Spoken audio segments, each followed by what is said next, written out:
चलो गाँव में नाम के धोतिया भेल सगर सोर।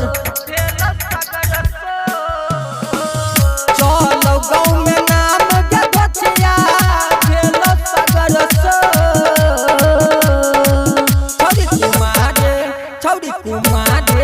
छौड़ी कुमारे ने करके छोड़ देलक यारवा लड़को।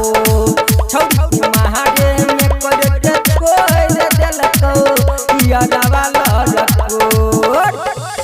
चुइस लेलक रस के छौड़िया तोहर पोड पो।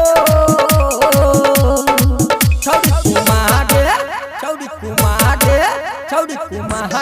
में करके छोड़ देलक यारवा लड़को।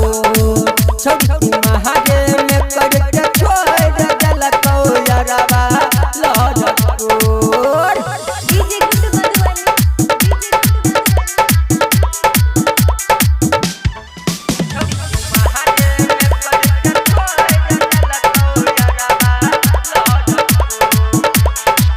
महाजबरी चुसलही गे छौरी मिल अनहरिया बुले लही गे। बुलबै छेली रोजाना गे छौरी मानने कहियो कर लही गे। हाँ महाजबरी चुसलही गे छौरी मिल अनहरिया बुले लही गे। बुलबै छेली रोजाना गे छौरी मानने कहियो कर लही गे।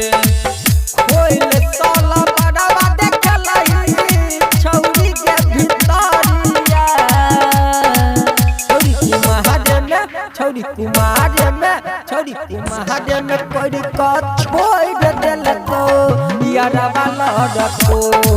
छौड़ी कुमारे में करके छोड़ देलक यारवा लड़को। जो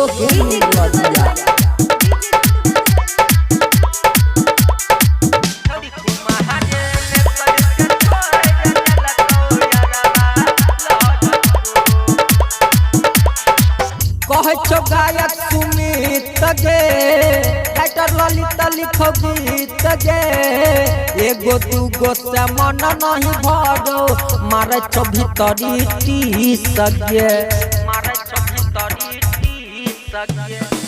कहे छो गायक सुमित गे राइटर ललित लिखो गीत गे।